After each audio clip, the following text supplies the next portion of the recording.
What happens when two dudes, one a retired Navy SEAL commander in Colorado Springs, and the other a hippie meditation teacher in New York City, get together to discuss living mindfully?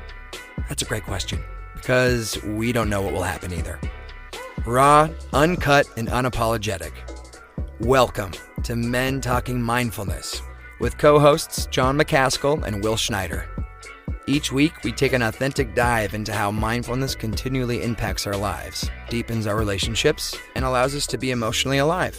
We filter all of our conversations through the man box, where we unpack how as men we are expected to act in society, how fighting the authentic human experience is exhausting and damaging, and how mindfulness can help. So happy you're tuning in to Men Talking Mindfulness. Now, on to the show.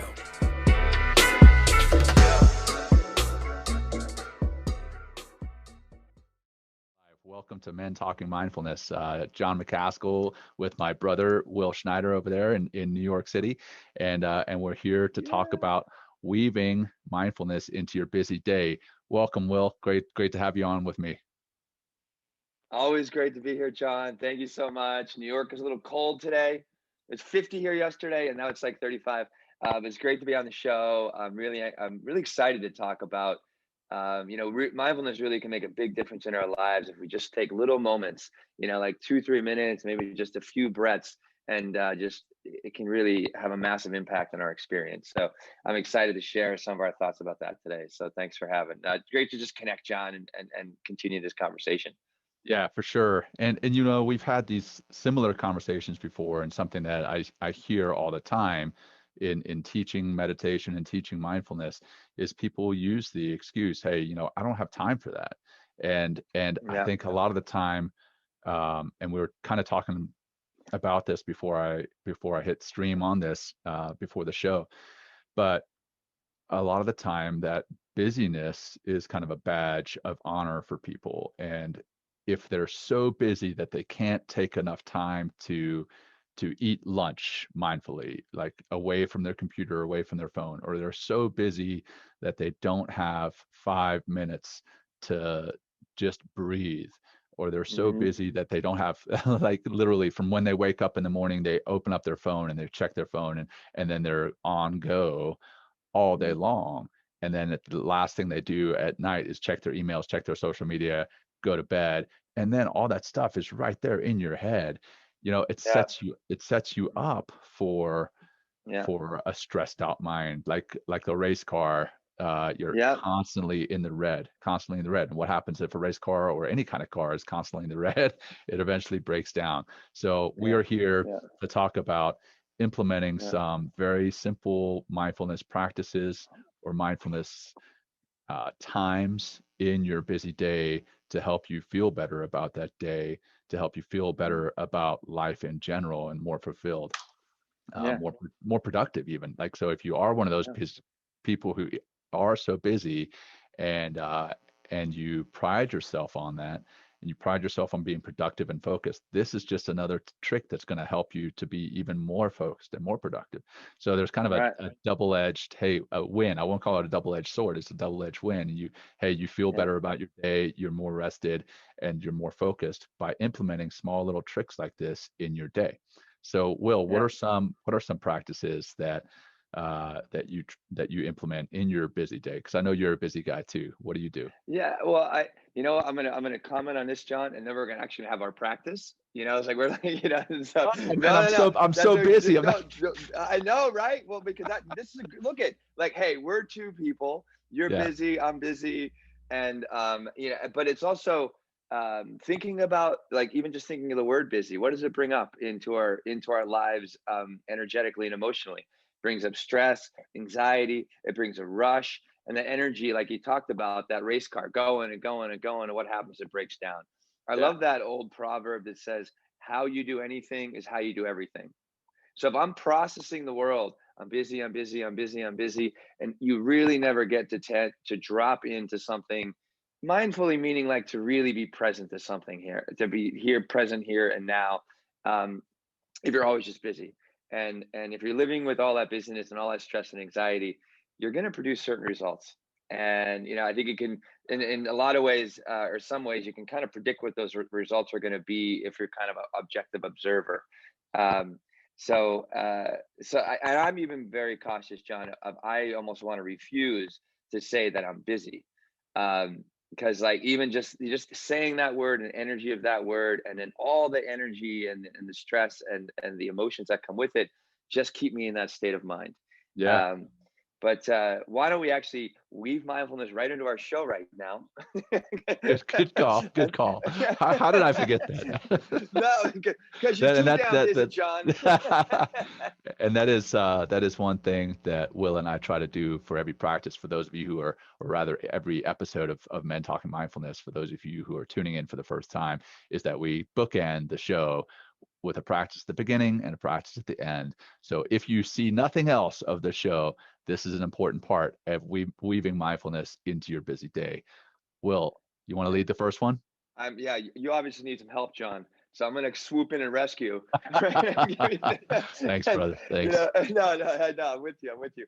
And, and just what I'm going to teach you right now, it's like, we're just going to breathe for just a couple minutes. That's it. We're just going to get in touch with our breath, and just being mindful of our breath, and allow our breath as a tool to help calm our mind, our body, our emotions, and the pace of our life down. So sit up tall if you're sitting. If you want to lay down, go right ahead. Make some contact, feet on the floor, hands either crossed. I'm sitting at a desk, so I have my fingers interlaced, or maybe drop your hands down on your thighs. And let's just start with an exhale. Yeah, let's take a big inhale, fill all the way up. And exhale, let it go out. Yeah, let's just continually create a nice, mindfully breathing, slowly inhale, and really working for a nice, slow pace of inhalation, and a nice, slow pace of an exhalation. And just even being mindful of the pace of your breath is going to change the pace of your body. It's going to change the pace of your mind. It's going to change the energy within your day as well. So just breathe big, breathing smoothly, and just being mindful of the experience of your breath and the impact and how it's making you feel. And just breathe.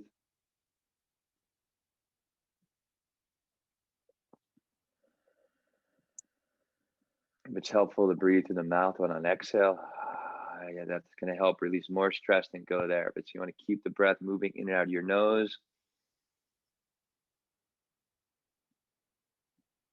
Then just stay with a nice nostril breathing. But again, smooth. I don't know what words work for you and as you develop your practice, but I like the words like smooth, soft, easy,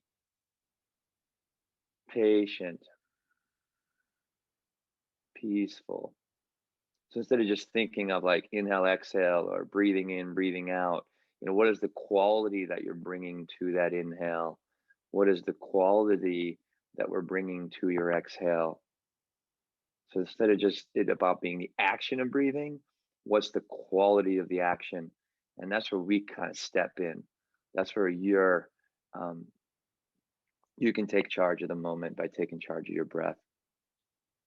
So instead of it being a busy breath, which could be a quality of breathing, could it be a smooth breath, a relaxed breathing?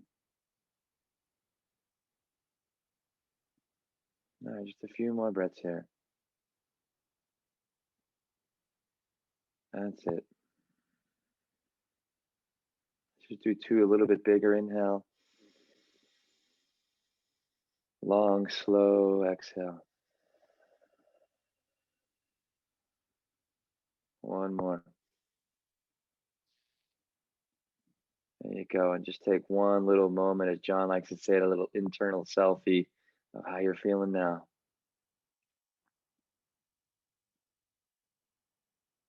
Yeah, when you're ready, you can open those eyes, and we are back. And I kind of got lost there, John. It was nice to breathe. It's nice and easy. It's like, are we doing a show? Where am I right now? I don't know what's going on.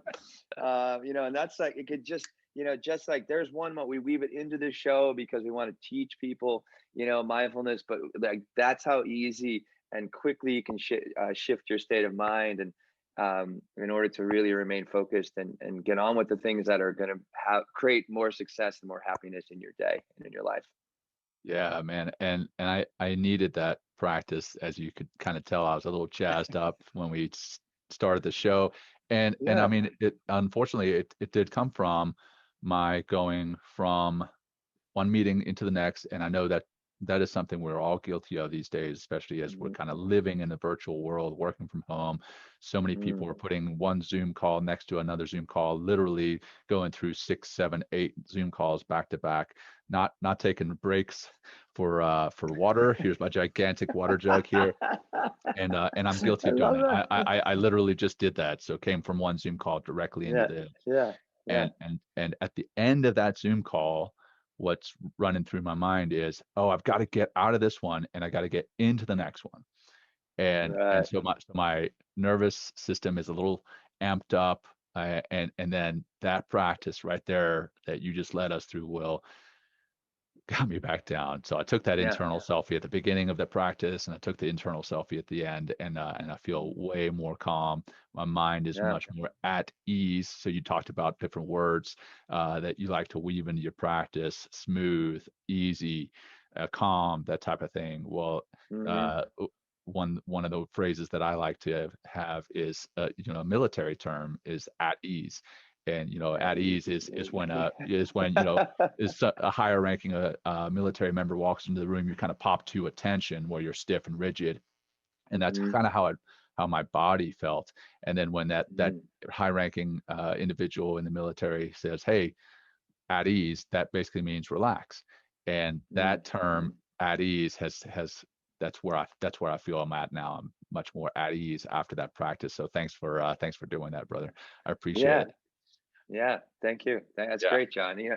And, I mean, I was going to talk about this a little bit later, but like one way that's going to be helpful, because it's like, I think when, weaving mindfulness into your life, and if you haven't worked with mindfulness before, and mindfulness doesn't necessarily mean meditation. I think that we need to make that very clear. It's not meditation. Mindfulness is just being aware of whether it's something about your physical self, whether it's your emotional self, whether it's your mental self, or whether it's even your breathing. Mindfulness is just another word for awareness.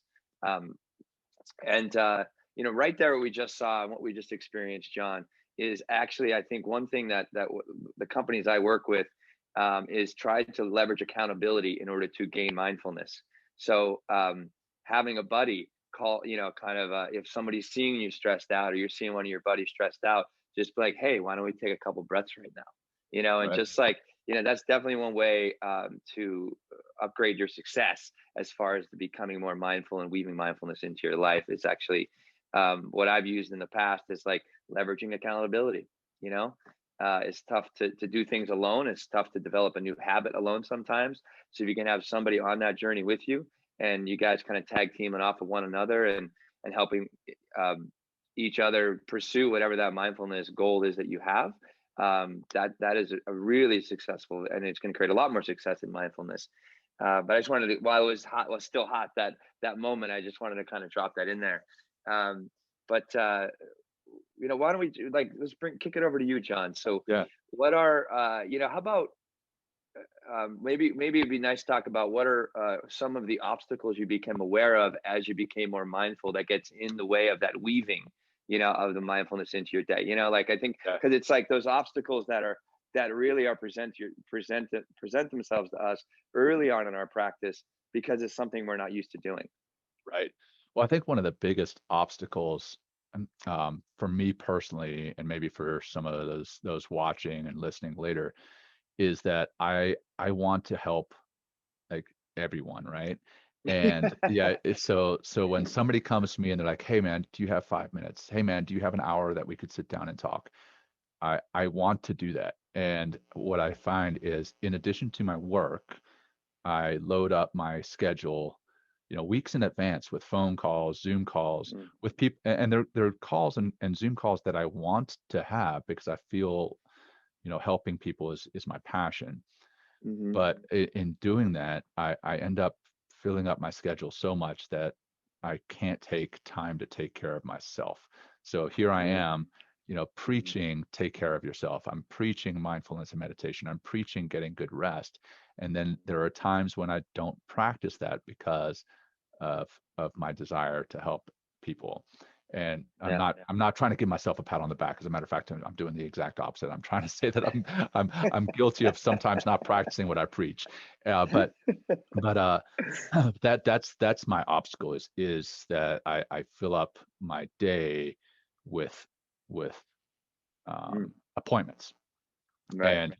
And in doing that, there you have to be very intentional about being mindful. So, even on the days that my day is full of appointments, I try to, you know, drink mindfully. So we were joking beforehand. So Yeah. I've got this gigantic jug of water here. I live in Colorado. I live at 7,500 feet. I'm working at about 6,000 feet, and it's dry here. And if I don't drink through the day, at the end of the day, I'm super parched. So I have to be mindful about drinking. And people are like, well, what is mindful about drinking? What is being mindful about eating? What does that even mean? Well, weaving just that like 30-second pause. Okay, I can sit here, take a drink. As I'm drinking, notice the five senses that are coming into play, right? So, you know, it's just water in here, but I can still, feel that water as it goes into my mouth, goes down my throat. I can hear what's going on. It's obviously got a little bit of chemicals because it's from the tap, so it's got it's got a smell to it, and just taking into account those senses that are being used as I drink. Same thing as I eat. I could put a plate of food in front of me. First sense that comes into play is the smell. I can smell that food. Second thing, I can see it, right? I can take into account all the colors on the plate and say, okay, you know what? This looks like a great meal in front of me, even if it's, even if it's something small. But just taking that 30-second break to take into account all the senses that are coming into play to make that a more fulfilling, 10 minutes, 15 minutes that you eat that meal. That pause, that is what really changes not only the way that meal tastes, like quite honestly, when you take that pause, it tastes so much better, but it also settles the mind. And I've used this analogy a ton of times in the episodes before, and I'll use it again, is like our busy schedules launch us out of bed in the morning, and that's basically like this snow globe that's being shaken up. And when we put that snow globe down for a second, those flakes that just gives it a second for those flakes to settle. Now we can focus on the little image that's at the center of that snow globe that's so important to us. But even though it's so important to us, can sometimes get lost in the noise of life. So when you take that mindful, 10 seconds to drink mindfully, or you take that mindful 10, 15 minutes to eat a meal mindfully, it helps to settle and focus on what's important. So that's sorry, you asked a question about the obstacle, and I started rambling about not only the obstacle but some tricks to overcome that obstacle. What are some obstacles for you, man? Um, well, the obstacles for me are really not like scheduling it or becoming aware of it, or just kind of get, like you said, like getting wrapped up in the day. Um, and like this morning, for example, like I had to create some content for somebody, and it was just like, they wanted me to shoot a video about introduction into meditation so she can share it with her community. And I was just like, honestly, a little bit annoyed with it, because it's just like, and it just, I have other things that I want to do, and um, instead of use the time for that. But I really love and respect this teacher. We worked together for years, so I want to help her out. And I've been struggling with this just for like a couple of days, like to kind of get this done. And I had these feelings of anxious, or just really being annoyed with this and agitated. And for me, often it's like my emotional life really gets in the way of, and kind of like hijacks so much of the rest of my day. Um, so I typically meditate in the morning, but I got up a little later than I wanted to today because I needed to sleep. But just before our show today, I sat and I did my 20-minute meditation, and it really helped me to relax and ground and focus, and really reprioritize how I want to show up. and what do I want to do with my time. So my emotions are a giant obstacle, and me not scheduling like my practices. And this is like, we're also, we've both been practicing mindfulness for years, so we're deeper into our mindfulness practice. And as you get deeper into your mindfulness practice, and as you continually live and see and experience the benefits of what mindfulness can do for you, you really want to start plugging it in and making it as important as anything else, like brushing your teeth. Right. So but early on in your journey into mindfulness, you can you hit on two good points, John. You hit about kind of mindful eating in some ways, and hydration. And that could be where your meditation journey starts, is just taking that pause, to sit with your meal for a few seconds and live with some gratitude, with the with the colors, with the odors, with the warmth of your plate, if that's what it is, and just taking that time, and really appreciating your meal. Or maybe, like you talked about, being more mindful about hydration and drinking more water, which is super important for your body. And I really highly, when I start mindfulness with different, whether it's an individual or groups of people, one of the things I like to teach, it's like, and I use leveraging optimal hydration as a means to develop more mindfulness. Because like, it doesn't matter where you start, just again, how you do anything is how you do anything. So if you're starting something, and begin to make a goal of that mindfulness of being more hydration, or finding more hydration, it'll eventually, you'll see how, just by starting with that, just by starting to wanting to drink more water, how, and changing that habit, how that's going to start to build confidence, so you can be more mindful about other aspects of your life. So you might not want to, might not start with meditation right away. Or might not start with like plugging in, I think it'd be a great idea for anybody out there. You talked about running from Zoom meeting to Zoom meeting. What if you put a little post-it on your computer and said, something like, breathe for 2 minutes between meetings? Like, that is like, be a great asset we just experienced, in what you said earlier, in order to get you ground focused, and be your best self stepping into that meeting. And so those, like, early obstacles for me, just really showing up, and showing up for it. And it's, but how do you make that, like, put an appointment on your calendar. Anytime you schedule something in your calendar, you have a 60% greater chance of getting it done. So that's one of the ways that I weave mindfulness into my day, is and that could just be the workout that I do. I'm also running now in between, like right around 3 o'clock. I bought sneakers, John. I'm running again. I can't believe it. Nice. It's like I haven't ran in 10 years, and just going out and hitting the road, because I know mindfully, right, it's going to keep me fresh. It's going to keep the energy going. It's going to keep those positive emotions flowing, because of the hormonal cocktail that it brings into my body after running a certain amount of time. Right. So yeah, what are you hearing there, John? Like, Yeah, well, there's so many of different things, man. areas that we can hit with this, Yeah, well, yeah, you hit on a couple great things that I want to kind of rehash. Mhm. You said that you said that you stayed in bed a little bit this morning because you needed to sleep. And that, a lot of people will say, hey, I rolled over in bed, hit my snooze, or, slept an extra hour, whatever, because I wanted that extra sleep. Well, the fact that you said needed that sleep, that's Yeah. something that you are aware of, and you're mindful of what your body needs.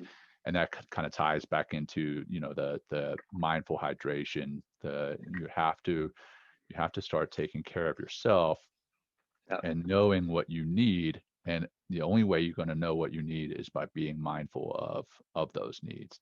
If you're Right. continually running, not literally, but metaphorically running from meeting to meeting, or running from With the energy of busyness, right? yeah, with Yeah, like that I talked energy about of earlier. business, then you can Yeah. never be in tune with what your body, your mind, your soul needs. And I think Mhm. that was an important distinction, the way that you phrased that, and I wanted to Mhm. touch on that.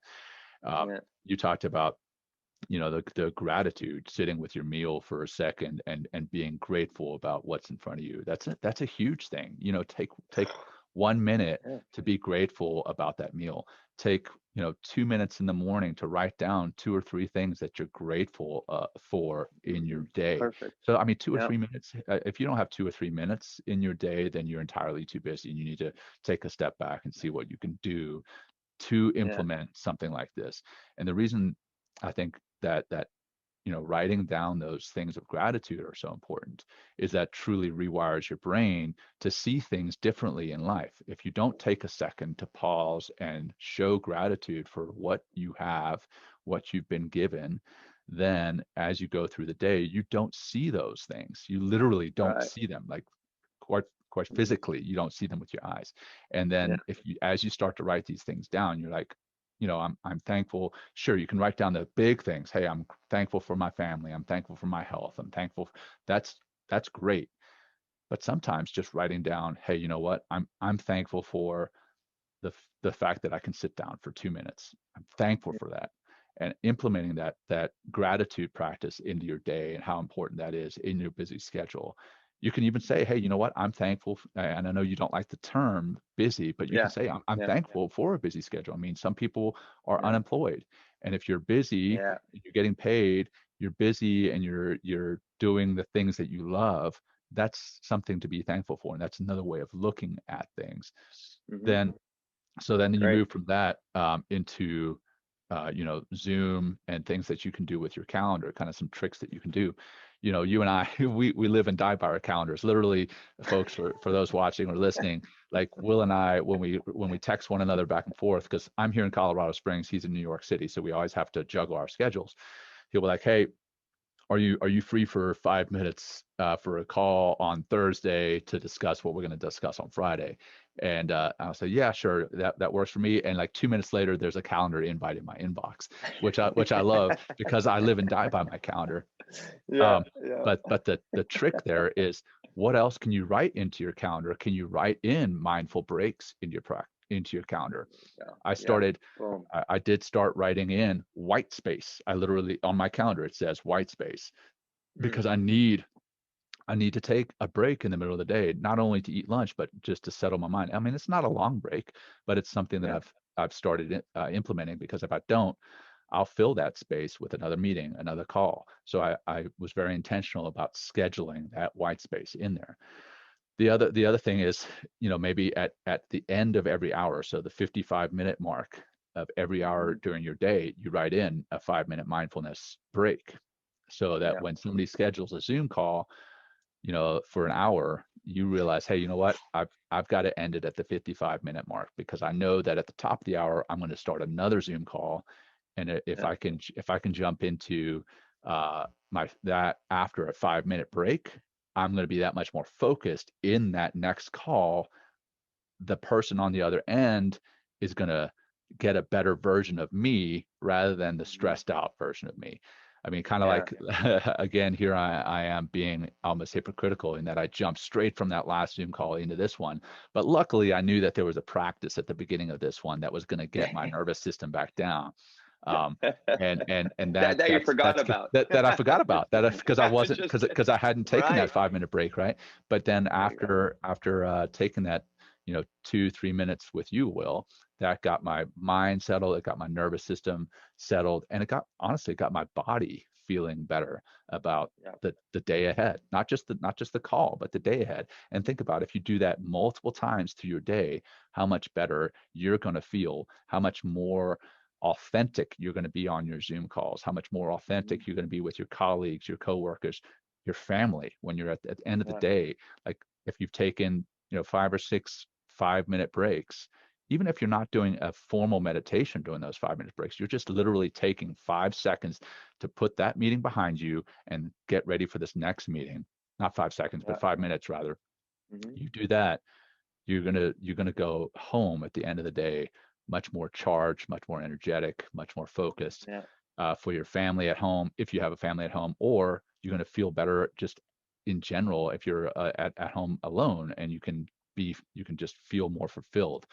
Um, Yeah. okay, so the last thing, sorry man, I'm running along here, but No, no, no, the not at last all. thing, I'm making mental notes here because I good, want to comment on good, what you're saying. Yeah. right on. Well, you talked about, hey, you just bought a new pair of running shoes and you're out there running. You know, Yeah. if you are working out, if you're getting out and taking care of yourself physically, that's huge, and I applaud that.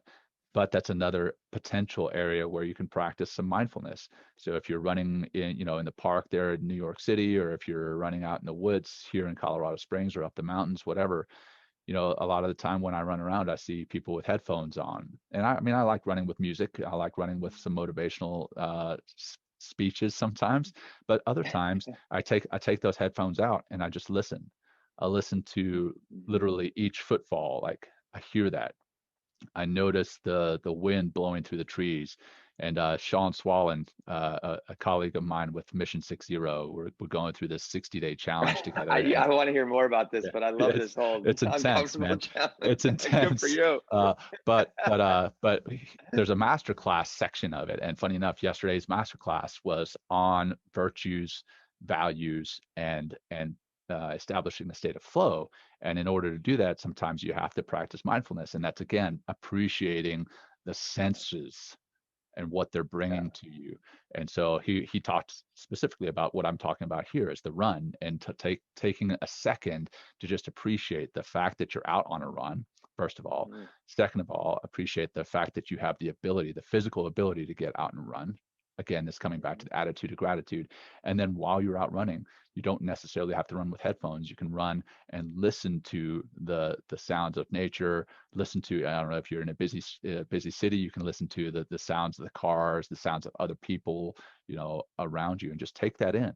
And that's being mindful. Another trick of implementing mindfulness into your busy day. So those are some Yeah. things that I wanted to hit on. What mental notes did you take that you Well, wanted to bring up? oh, well, I want us to be mindful of any comments, number one, that might be coming in, Yeah. just for that, just for that. But I mean, and I say that because, I want to be more inclusive. But I mean, I think what you're touching on is, as far as running from meeting to meeting and giving yourself that 5-minute break.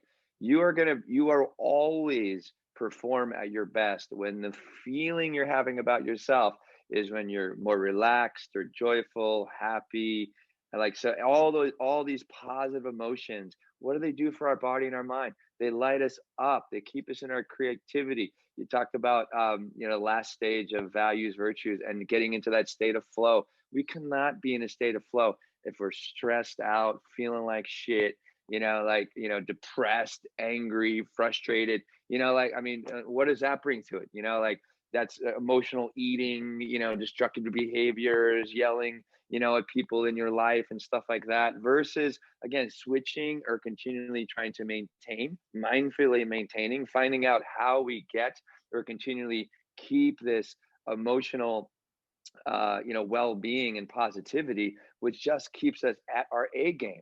Like, that's what mindfulness is going to do. It's going to keep Yeah. you at your A game, and it doesn't have to be like, but it can start. Uh, I think what's important to note is it can start with just one simple goal of being more mindful about any aspect of your life. It could just be like, again, I keep water. Water's simple. It's like, can you drink? And it's best to drink 3 to 4 liters of water a day. That's a lot of water, but it has tremendous physiological and psychological benefits, because of the natural health that it brings. Because our bodies are 78% water, or like 75%, 70, where our brain is over like 85 or 90% water. So you want to really stay in flow, right? Then bring more of flowing water into your body. I mean, so No then pun it's like, intended. yeah, I know, right? No, that was definitely intended, right? So, but then how, do you mindfully, make or create the habit of drinking this 3 to 4 liters of water a day? And so then how do you mindfully go and do that? Right. So that could be setting a timer on your phone every couple of hours, and you're taking back, drinking like 16 or 20 ounces of water or something like that. Or it's like, I talked about leveraging accountability. Maybe you have a buddy that like wants to get on some sort of get on a mindfulness path with you, so you can both like be helping each other to drink more water throughout the day. So I guess like it could just start with one small Yeah. thing about like getting up out of bed and going for, instead of getting up in the morning and sauntering into the shower and just kind of moving through the same day, which Again, if you're continually doing the same things, you're continually creating the same experience, which means you're continually creating the same feelings. How do you flip? How do you do something that makes you feel good? Like, imagine getting up and instead of just walking around the block for 10 minutes, just getting in your body, walking around. And that's how you start your day, is just going out for a walk. What is that going to do? How is that going to show you what you, not only how you can feel by walking, but how is that going to start to change your mentality to be like, whoa, if I can be just mindful with this little part of my day, what else could I plug into my day in order to stay in my A game? So it could be anywhere. It really could be anywhere. True. And we've got some great comments that I want to highlight here. Well, and specifically about that and some other things that we were discussing earlier. But David Schiff, a friend of mine, he says, I hope that you're both fans of Atomic Habits. Atomic Habits. Oh, I was just gonna say James Clear. And hey, that's perfect. Oh, my notes. Dave's cheating. He's reading the notes. But anyway, yeah, I know. So hey, Atomic Habits, breaking your day down into the smallest pieces and just starting with a small habit, like Atomic Habits and I think The Power of Habit. That's not James Clear. I'm forgetting who the author of that is. But regardless, it's setting yourself up for success to practice good habits. And drinking water, that's a small one. But as you start to practice that, you're more mindful about that can increase your doing other habits. To hey, now I'm drinking water. So okay, then you want to go to the gym. You go to the gym, you start to feel better physically. Now when you lay down at night, you sleep better, you make better decisions, because you're getting better sleep, you think more clearly the next day, you don't eat as much junk food, and it's this domino effect. Teresa Larson, another colleague of mine, Dr. Teresa Larson, former Marine that I work with, she's a huge proponent of just implementing something small and then going into that domino effect and how that can change your life. Okay, so Dave helped me out with the Power of Habits, Charles Duhigg. So so yep, that's that. And then we got a lot of people commenting about mindfulness practice and how important starting something small is. Marcus Capone, this is not so much related to our topic here, but it's a great question, and it actually comes full circle here, Will, because Marcus Capone asked a question about psychedelics and how that may help with addressing post-traumatic stress, TBI, and everything else. And the reason I say it comes full circle is Scott Tucker, who introduced Will and myself. He says, "Hey, it worked for me," and this is my opinion on psychedelics. I do fully support them being used in the right setting to address trauma, to address TBI, to address PTS, to address survivor guilt, to address moral injury. I'm a huge fan of, and I'm glad to see that there are organizations like Marcus Capone's. He runs VETS, and there's shoot, I'm forgetting the name of some of the other organizations that are out there that do this, but it's great that they're doing it for veterans and other folks who need help psychologically. There's a great book out there, How to Change Your Mind, by Michael Pollan. And it's that, like, I was closed-minded to this stuff a year and a half ago, read that book, and since I've spoken with many people who have used psychedelics to address trauma and open up new neural pathways in their minds, and I think that's a huge thing, and I'm glad to see that it's gaining more acceptance here in the U.S. For sure. Keep going. Is there anything else you want to say? No, I would love to address that. Please do, man. I think, the psychedelics and what that listener is commenting on is how it can really, I think what's really important about psychedelics and what it's doing for people emotionally and mentally is helping to lift yourself out of that PTSD, out of that trauma, because without that kind of emotional sobriety, then it's really tough to make any kind of big changes in your life because you're constantly being pulled down and down and down and down. Again, we're emotional beings. Actually, I just over New Year's, I was doing LSD in a safe place with a group of people. We respected the medicine and like created sacred space, and we did some oming and chanting, and then just had like a blast. I mean, this is the maybe the only in the last year. I mean, I've only done LSD. It was like the first time was a year ago on my in 2019 into 2020, and which is an amazing experience.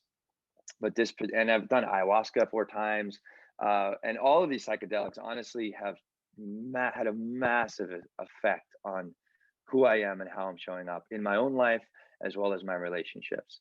I just finished this LSD on the 1st of January, and I did because I was comfortable with it, and I knew the medicine. I took this medicine before, and I actually did a double dose, and it really sent me into like some incredible places in the moment. But now I'm seeing about 2 weeks after, I am more relaxed, I'm more driven, I'm more focused. And one of the biggest things that I'm seeing from that, and it's kind of like maybe to talk of that, the negative side of our emotional selves, is my self-doubt is like gone, John. Like my self-doubt has been sabotaging me for a really long time, and it's like diminishing the light that I am, but also doesn't allow me to see how bright the future can be. And I just feel I'm unburdened by doubt. It's like, I mean, death of the ego, right? That's yeah. I mean, I think it just killed my destructive ego. And now it's like, I mean, all I'm focusing on is how I can use the time that I have mindfully, right, in a given day, to stay on my A game, so I can continually work to reach and help more people. Right. That's all I'm doing. Yeah, and it's the clarity you brought was huge. Yeah, please. Yeah, I think I definitely think there's good use to all these, and I want to be clear that Will did it in a safe setting with it, and that's one thing, is you have to have a good setting and a good set. Mm-hmm. So setting, you have to be safe, you have to trust those around you. Some folks have actual clinicians or doctors there with you as they administer these psychedelics. And then the as far as the mindset going into that practice, is you're not going into it to go and just have a blast of your life. You're going in there to really experience things at a deeper level, like you have just spoken about. Oh, Jesus, the not to make this suddenly the new topic of discussion, but we have another comment here. It says, mindfulness practice after psychedelic therapy was what cured my PTSD in December. Boom. And I think that's, those two go hand in hand. Is the mindfulness can really lay the foundation for using the psychedelics for therapy, alternative therapy, and then afterwards to maintain that level of awareness that you've achieved. It can help with that. So I think that's those are great questions. Well, think about the Beatles. Like, they really had a massive shift in their music and their creativity because of LSD. And then after doing LSD, and this is in their history, and you can find this. But after, like, they realized, I mean, LSD it's really hard. It's hard on the body and the mind. It's a great journey. To do it, I don't know how often, what that would be like, because I'm not like, it's a regular practice for me. I just know that it really can help you clarify a lot of things. But what they did after, in order to sustain and then continually feel that emotional and that mental lift and shift, they started doing transcendental meditation.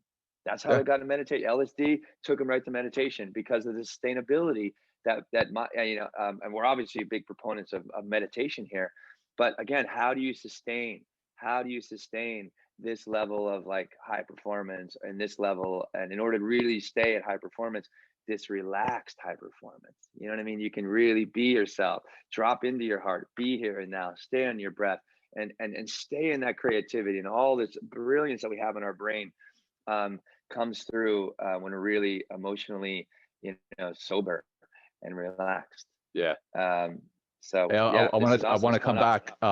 Just the one other organization that I'm a huge fan of, and I've totally spaced on their name before, is the Healing Hearts Project.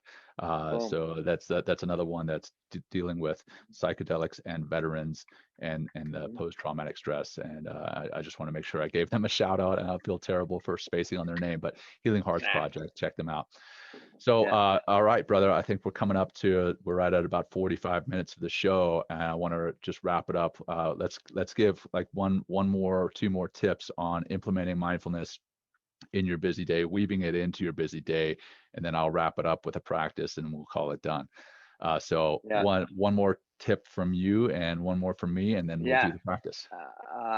Well, I think just coming back to that comment about James Clear's brilliant book on atomic habits. In order to really, he talks about how to change habits, and well, first you become aware of them, right? And then in order to change them, understand, really, sit down and maybe get mindful about what are the obstacles, right? Because if we're aware, mindful of the obstacles, then I can see where they're coming and how to get around them. But also make it obvious is another big part of creating a good new habit. Is how can you make that obvious, as far as, well, getting away from one habit is like kind of make it very hard to go back to the old habit. But how do you make the new habit you want more obvious? That could be post-it notes, that can be leveraging accountability in order to grow more mindfully. It could be using alarms on your phones or apps or something like that remind you. But there's a lot of ways to create habits out there, and I think any healthy habit you're creating is a mindful habit, because it aligns with you continually wanting to be your great self and your best self, and continually playing your A game. Yeah, I love that, man. And like an example of that, and I think I want to say it's in Atomic Habits. I may have Atomic Habits and Power Habits backwards, but he talks about getting up to go to the gym, and so in order to do that, he sleeps in his gym clothes, because that's one less thing that he has to do in the morning because that's, quite honestly, that can sometimes be the hardest thing, is getting out of bed and getting into your gym clothes and into your shoes. Well, if you have your shoes right there by your bed and you're already in your gym clothes, it's that much easier to get to the gym. And that's so I think implementing, I won't go into a specific example, because you put a great kind of umbrella example there, is just implementing habits, and how starting small can really change into big changes. I mean, Dan Harris, 10% happier, he talks about how if you can get just incrementally better every day, incrementally implement something better every day, at the end of the year you're going to be so much better. But if you do nothing to change, you're not going to get any better. You're going to stay the same or get worse. So I think just make it I guess my contribution at the end of the conversation here is just make small incremental improvements daily, and at the end of the year you're going to be so much better, so much healthier, so much happier, so much more fulfilled in your day, in your life, and that's about it. So that's why, man. James, let me just say that's why James calls his book Atomic Habits, because you start at the very micro, the very, very tiny parts, and then as you grow, they compound, and all of a sudden you have this massive explosion, and you change what you do, who you are, how you do things. It's all possible, but it starts small. It's like what Confucius says. He goes, in order for a man to move a mountain, he must start by moving the first small stone. Right. And that's the way it goes. Yeah. And I also think another great example in that book, again, I may have the two books confused, but I'm pretty sure it's in Atomic Habits. It talks about a cycling team where all they did was English cycling team. English cycling team that made very subtle changes, so that they could be like 1% more aerodynamic. Their bikes could be 1% lighter. Their pants could be, and they would get like massages so that their sleep would be just slightly better, but everything was slightly better over and over and over, and that added up to an unbeatable team. And you can do that same thing in your life, eat just slightly better. You don't have to make these drastic changes in your diet yet. You can just eat slightly better. Maybe start with water. Start with water, and then it gets better. All right. So I think I've beaten that dead horse. So all right, let's wrap it up by getting 1% better here. So that said, man, let's wrap it up with a practice. We talked about implementing and weaving mindfulness into your busy day. So again, rewatch the show, re-listen to it later when it's on podcast, and see some of these tricks that you can implement in your day. But we'll wrap it up with a practice. I like to sit up in my chair, back straight but not stiff, hands on my thighs, feet planted firmly on the ground. I like to close my eyes. If you don't feel comfortable doing that, just put your gaze to about 6 to 8 feet in front of you. And then bring your attention to the here and now and focus specifically on your breath. And as thoughts come into your mind, just let those thoughts come in on the breath in, and then just let them go on the breath out. So breathe in. And as you breathe out, let those thoughts just go. Just let them go. Breathe in, focusing on the sensation of breathing in. And breathe out and imagine those thoughts just riding that breath out. Breathe in, noticing the air passing your nostrils as you breathe in. And breathe out.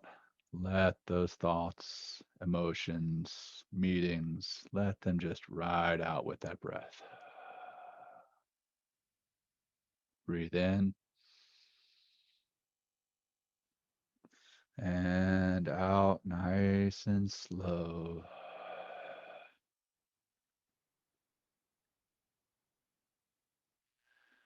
In, really inflating your belly as you breathe in. And then as you breathe out, noticing your belly contracting, bringing that navel to your spine.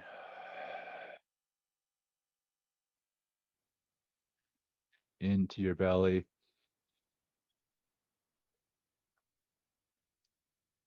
Hold that for a second. And relax. Breathe out from your belly, bringing your navel to your spine.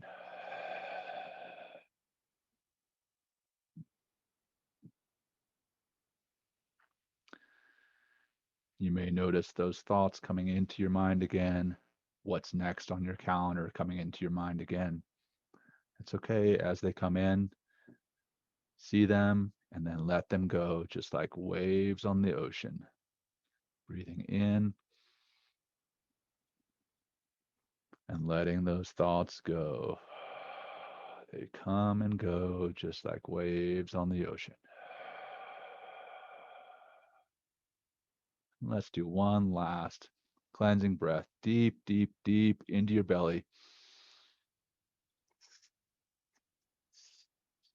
Hold it and relax. Breathing out from your belly, noticing the air as it comes up from your lungs and out past your lips.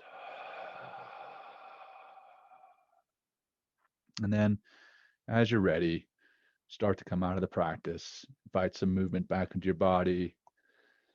Move your head around, loosen up your neck, and then open your eyes. And here we are at the end of another episode.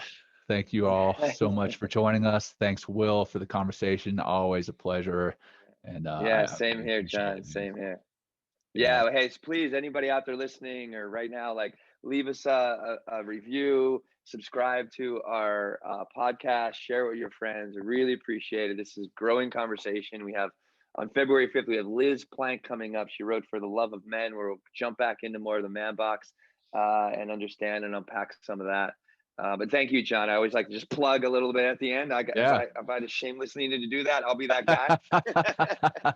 No, thank you for doing that, man. Absolutely. We do appreciate the reviews. We appreciate the ratings, and we appreciate any feedback. If you know Will and I here on LinkedIn, us on Instagram, shoot us any comments, complaints, questions that you may have, and would be happy to answer them either there on those social media platforms or in our next show. So next week or we'll topic. be here. What's a topic that we can talk about? Sorry. Yeah. we'll be here next week again for the 4th episode of season 2. And thank you all for joining us today. And that's a wrap. Take care, stay safe, stay healthy. Okay. Thank you, everybody.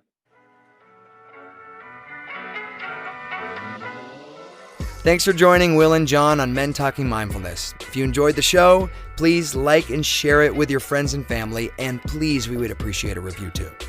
Until next time, this has been Men Talking Mindfulness. Thanks for showing up.